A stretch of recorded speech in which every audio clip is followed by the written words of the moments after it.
Price Lord இயேசுவின் நாமத்தில் ஒருவருக்கும் அன்பின் வாழ்த்துக்கள். இந்த காணொலியின் மூலம் உங்களை சந்திக்கிறதுல ரொம்ப மகிழ்ச்சி அடைகிறேன். ஒரு சில விஷயங்களை நம்ம வாழ்க்கையில் எப்பொழுதும் நம்ம நினைவுபடுத்திக்கிட்டே இருக்கணும். ஒவ்வொரு நாளும் வேதத்தின்படி நான் நடக்கிறேன்னா அப்படிங்கிறத நானே என்னை ஆராய்ச்சி பண்ணி பார்த்துக்கிட்டே இருக்கணும். பெரும்பாலான மனிதர்கள் வாழ்க்கையில் அவங்க அடைகிற பின்மாற்றத்துக்கு என்ன காரணம்னா, அவர்கள் இந்த அனுபவத்துக்குள்ளே வரவே இல்லை. ஒவ்வொரு நாளும் காலையில் எழுந்திரிச்சு நம்ம ஆண்டவரோடு இருந்து இந்த நாளை துவங்குறோமா, ஒரு நாள் முடியும் பொழுது நம்ம அது தேங்க்ஸ் பண்ணுறோமா, நம்ம வாங்கின ஒவ்வொரு பொருளுக்கும் ஆண்டவருக்கு நன்றி சொல்கிறோமா, அல்லது ஒவ்வொன்றையும் தேவனிடத்தில் கேட்டு பெற்றுக்கொண்டிருக்கிறோமா அப்படிங்கிற விஷயங்களை தான் நம்ம புரிந்துக்கிறணும். இந்த இந்த இந்த அனுபவங்கள் இருக்குல்ல, இது எப்பொழுதும் ஒரு தேவனுடைய பிள்ளை வாழ்க்கையில் இந்த அனுபவங்கள் இருந்துக்கிட்டே இருக்கணும். இந்த அனுபவங்களை யார் மறக்கிறாங்களோ அவங்க நிறைய நேரங்களில் என்ன பண்ணுறாங்க, அவங்க பின்மாற்றத்துக்குள்ளே போயிடுறாங்க. பின்மாற்றம் என்பது எல்லாத்தையும் விட்டு போகிறது இல்லை. அவர்கள் இந்த ஒரு ஆவிக்குரிய அனுபவத்திலேருந்து வெளியே போயிடுறாங்க. நம்ம எப்பொழுதும் தேவனுடைய சத்தத்தை கேட்டுக்கிட்டே இருக்கணும். அவருடைய சத்தத்தை நாம் கேட்டுகிட்டே இருக்கணும். நம்ம லைஃப்பில் நிறைய சத்தங்கள் நம்ம கேட்குறோம். ஒரு நாளைக்கு ரோட்டில் போகும்பொழுது சத்தங்கள், மனிதர்களுடைய சத்தங்கள், பறவைகளின் சத்தங்கள், நம்ம நிறைய சத்தங்களை நம்ம வாழ்க்கையில் கேட்குறோம். ஆதாமுடைய மிகப்பெரிய வீழ்ச்சிக்கு காரணமே அவன் பிசாசுடைய சத்தத்தை கேட்டது தான். தேவனுடைய சத்தத்தை கேட்டு வாழ்ந்த ஒரு மனிதன் திடீர்னு அவன் அந்த பிசாசுடைய சத்தத்தை கேட்டான் பாருங்களேன்.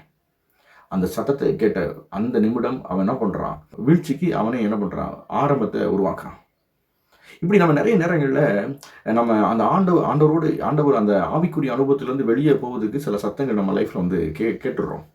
சில சத்தங்கள் நம்மளை ஆவிக்குரிய வாழ்க்கையிலேருந்து வெளியே கொண்டுட்டு போயிடும், அல்லது அந்த அனுபவத்தில் இருக்க விடவே செய்யாது. நம்ம எப்பொழுதும் நான் ஜெபிக்கிற ஜெபங்கள் ஆண்டவர் கேட்க நம்ம நினைப்போம்.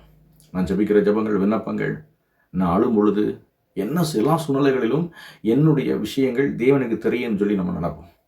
அதே மாதிரி தான் தேவனுடைய காரியங்கள் எனக்கு எப்பொழுதும் தெரியும்னு சொல்லி நான் நினைக்கிறேன். நல்லா கவனிச்சுக்கோங்க, நான் தேவனுடைய காரியங்கள் எப்பொழுதும் எனக்கு தெரிஞ்சுக்கிட்டே இருக்கணும். தேவனுடைய காரியங்கள்னா அவர் என்னை குறித்து தான் அவருடைய திட்டங்கள், என் வாழ்க்கையில் அவர் வச்சிருக்கிறதான முக்கியமான விஷயங்கள், இது எல்லாம் நான் என்ன பண்ணணும், நான் தெரிஞ்சுக்கிறணும். நல்லா நம்ம வாழ்க்கையில் மிகப்பெரிய பின்னடைவுகளுக்கு காரணமே சில நேரங்களில் இந்த அனுபவத்திலிருந்து வெளியே போகிறது தான். சத்தத்தை கேட்கறது ஒரு அனுபவம் தான். அவருடைய பிரசனத்தில் இருக்கிறது ஒரு அனுபவம். அவருடைய அந்த பிரசன்ஸை விரும்பிக்கிட்டே இருக்கிறது ஒரு அனுபவம். பாடலை பாடுவது, வேதத்தை வாசிக்கிறது எல்லாமே ஒரு வாழ்க்கை முறையாக மாற்றிடணும். இது ஒரு லைஃப் ஸ்டைலாக மாற்றுற வரைக்கும் நம்ம அந்த பாதையில் போய்கிட்டே இருக்கணும். யோவான் 10 மெய்ப்பனை பற்றி சொல்லும். ஆடுகளும் மெய்ப்பனை பற்றி சொல்லும்.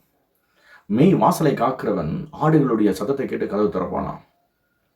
மறுநாள் இந்த ஆடுகள் அவன் மேய்ச்சலுக்கு கொண்டு போகும் பொழுது இந்த ஆடுகள் அவனுடைய சத்தத்தை கேட்டு அவனுடைய பின்னாடி போகுமா. அப்போ நல்லா கவனிச்சுக்கோங்க, ஒரு சத்தத்தை கேட்டு அதை பின்தொடர்வது எவ்வளோ பெரிய விஷயம் பாருங்களேன். ஒரு ஆடு தான், ஆனாலும் அந்த மேய்ப்பினுடைய சத்தத்தை கேட்டு அது பின்தொடர்ந்து போனால் தான் அது மேய்கிற இடத்துக்கு போக முடியும். அது தண்ணீரை பார்க்க முடியும். அது பள்ளத்தில் விழாமல் காப்பாற்றப்பட முடியும். சில நேரங்களில் நம்மளும் அப்படித்தான், நம்ம மெய்ப்பனுடைய சத்தத்தை கேட்க நம்ம மறந்துடுவோம். வாழ்க்கையில் உயர்ந்து வரும் பொழுது அந்த சத்தத்தை கேட்க மறந்துடுவோம். ரொம்ப சோர்ந்து போனால் அந்த சத்தத்தை கேட்க மறந்துடுவோம். நம்ம தேவனுடைய சத்தத்தை கேட்டு பழகிற ஒரு மனிதன் வாழ்க்கையில் இடறி போகிறதே இல்லை. எது வேணாலும் சரிங்க, வேதாகமத்தை படிக்கிறது கூட வாழ்வியலாக மாறிடணும். ஜெபிப்பது ஒரு வாழ்வியலாக மாறிடணும். சபைக்கு போவது ஒரு வாழ்வியலாக மாறிடணும். இன்றைக்கி நம்ம எதெல்லாம் சாதாரணம் நினச்சிக்கிட்டே இருக்கிறோமோ அதெல்லாம் நம்ம வாழ்க்கையில் அசாதாரணமான காரியங்களை செஞ்சு முடிச்சிடும். இதுதானே அப்படின்னு சொல்லி கடந்து போயிடுவோம். ஆனால் அதுதான் பெரிய காரியங்களை செஞ்சிடும். ஆதாம் தேவனுடைய சத்தத்தையும் கேட்குறான். தேவனுடைய சத்தத்தையும் கேட்டான். ஆனால் பிசாசனுடைய சத்தத்தையும் கேட்டிருந்தான். பிசாசினுடைய சத்தத்தை கேட்ட உடனே அவன் நிர்வாணமாக்கப்படுகிறான். நிர்வாணி என்பதை உணர்கிறான். தேவனுடைய சத்தத்தை கேட்குற நேரத்தில் அவன் ஒளிந்து கொள்கிறான். அப்போ நல்லா கவனிச்சுக்கோங்க, தேவனுடைய சத்தங்கள் என்னை நிர்வாணப்படுத்துகிறது இல்லை. தேவனுடைய சத்தங்களை கேட்க தட்டியும் என் வாழ்க்கையில் பிரச்சனையே இல்லை. தேவனுடைய சத்தத்தை கேட்டு நான் வளர்கிற வரைக்கும் என் வாழ்க்கையில் தனிமை இல்லை. ஆனால் என்னைக்கு வேறொரு சத்தத்தை நான் கேட்க பழகுறேனோ அன்னைக்கு என் வாழ்க்கையில் நான் என்ன பண்ணுறேன், தனிமைப்படுத்தப்படுறேன், நிர்வாணப்படுத்தப்படுறேன். நான் பாவி என்கிற ஒரு உணர்வு எனக்குள்ளே வந்துடுது. ஒரு குற்ற உணர்வுக்குள்ளே நான் போயிடுறேன். யோவான் 10 நான் சொன்ன மாதிரி ஆடுகள் உடனே வாசலில் காக்கிறவன் அந்த கதவை திறக்கிறானா. அந்த சத்தத்தை கேட்ட உடனே ஆடுகளும் தன்னுடைய மெய்ப்பனுடைய சத்தத்தை சரியாக கண்டுபிடிச்சு வச்சுருக்குது. இன்றைக்கி நம்ம தேவனுடைய சத்தத்தை நம்ம கேட்டு வளர்கிறோமா? இந்த உலகம் நிறைய விஷயங்களை நம்மள்ட்ட ஷேர் பண்ணும். அதெல்லாம் கேட்டு வளர்ந்துட்டோன்னா என்னால் ஒரு சரியான ஆவிக்குரிய வாழ்க்கைக்குள்ளே போகவே முடியாது. அந்த தேவனோடு இணைந்து ஒரு அனுபவத்துக்குள்ளே என்னால் வரவே முடியாது. நமக்கிட்ட இருக்கிற ஒரு நாலேஜ் இருக்கு இல்லைங்களா, அந்த நாலேஜ் என்னைக்கு ஒன்றுமேல நினைக்கிறோமோ அன்னைக்கு தான் நான் வளர்ச்சியின் பாதையில் முன்னேற முடியும். என்னைக்கு நான் தான் அப்படி நினைக்கிறோமோ, நமக்கு ஒரு ஐடியா எப்பவுமே இருந்துகிட்டே இருக்கும். இதை வச்சு இதை பண்ணிடலாம், இதை இப்படி மாற்றி அமைச்சிடலாம். நமக்கு சில மனிதர்கள் வாக்கு கொடுத்துருப்பாங்க, உன்னை நான் பார்த்துக்கிறேன், உன்னை நான் நடத்திடுவேன், இந்த சூழ்நிலையில் நான் கூட வந்து நிற்பேன். ஸோ இதெல்லாம் என்னுடைய அறிவுக்குள்ளே நான் வச்சுருப்பேன். ஸோ இதை நம்ம இந்த இடத்துல பயன்படுத்திக்கலாம், இந்த நேரத்தில் இவங்களை நம்ம யூஸ் பண்ணிக்கலாம். நல்லது தான், தவறலாம் இல்லை. மனுஷங்க எப்பவுமே நம்ம கூட வேணும். ஆனாலும் தேவனுடைய சத்தத்தை நம்ம அதிகமாக கேட்டு வளர்ந்துட்டோன்னா நம்ம வேறு எதுலேயும் நம்முடைய நாட்டங்கள் போன அவசியமே இல்லை. தாவீது சொல்கிறான், கர்த்தரை எனக்கு முன்பாக நிறுத்தி வைத்திருக்கிறேன், கர்த்தரை எனக்கு முன்னாடி நிப்பாட்டி வச்சிருக்கிறேன். தாவீது யுத்தத்துக்கு போகும்பொழுதும் தேவனுடைய சத்தத்தை கேட்டான், யுத்தம் முடிந்தும் தேவனுடைய சத்தத்தை கேட்டான். சவுல் எதிர்த்து வரும்பொழுதும் தேவனுடைய சத்தத்தை கேட்டான், தேவனோடு பேசினான், தேவன் அவருடைய சத்தத்தை கேட்டார். வேதாகமத்தில் எல்லாரும் தேவனுடைய சத்தத்தை கேட்டு பழகினதுனால அவங்க வாழ்க்கையில் தலைமுறையாய் வாக்கு தத்தங்களும் தீர்க்க தரிசனங்களும் நிறைவேறுச்சு. ஒரு வீழ்ச்சிக்கு காரணம் சத்தத்தை கேட்டது தான். அது தேவையில்லாத ஒரு சத்தம். அதே மாதிரி மீண்டும் ஒரு சந்ததி உருவாக காரணம் தேவனுடைய சத்தத்தை கேட்டதுனால தான். ஆகவே தேவனுடைய சத்தங்கள் நம்ம வாழ்க்கையில் எப்பொழுதும் துணித்து கொண்டு இருக்க வேண்டும். தேவனுடைய சத்தங்கள் என்னை பிரசன்னத்தில் வச்சுக்கிட்டே இருக்கும், என்னை மகிமையில் வச்சுக்கிட்டே இருக்கும், என்னை ஒரு பாதுகாப்பான ஒரு அரணுக்குள்ள என்னை வச்சுக்கிட்டே இருக்கும். பாருங்களேன், தேவனுடைய சத்தங்கள் அது காதிஸ் வனாந்தரத்தை அதிர பண்ணுமா, அது பின் மான்களை ஈனும் வழி செய்யுமா.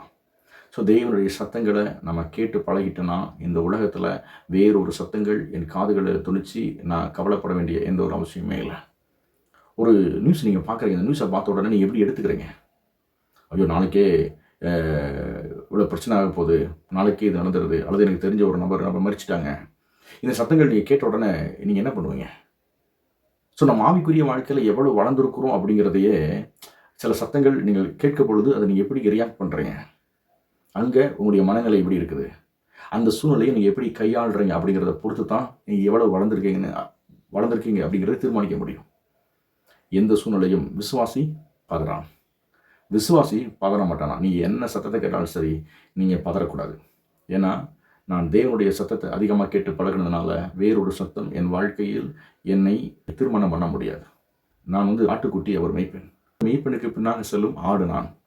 ஸோ மெய்ப்பெண்ணுடைய சத்தத்தை கேட்டு பழகினதுனால மெய்ப்பெண் எவ்விடத்திற்கு போகிறாரோ அவ்விடத்திற்கு நானும் போவேன். மெய்ப்பெண் எந்த இடத்துல எனக்கு நீர் பாய்ச்சுகிறாரோ அங்கு நான் இருப்பேன்.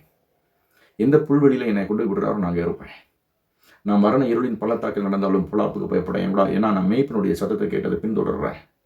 நன்மையின் கிருபையும் என்னை தொடரும். ஏன்னா நான் மெய்ப்பெண்ணை பின்தொடர்றதுனால நன்மையின் கிருபையும் என்னை தொடரும். தாவீது தான் சொல்கிறார், கர்த்தரின் மெய்ப்பனாக இருக்கிறார், நான் தாட்சி அடையேன். அவருடைய சத்தத்தை நான் கேட்குறேன். இந்த உலகத்தின் சத்தத்தை கேட்காதீங்க, மோசமான சூழ்நிலைகளினுடைய சத்தத்தை கேட்காதீங்க.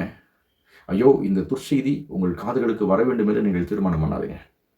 தேவனுடைய சத்தங்கள் மட்டுமே என்னுடைய காதுகளில் கேட்க வேண்டும் என்று நீங்கள் தீர்மானம் பண்ணுங்கள். கர்த்தர் பெரிய காரியங்களை செய்வார்.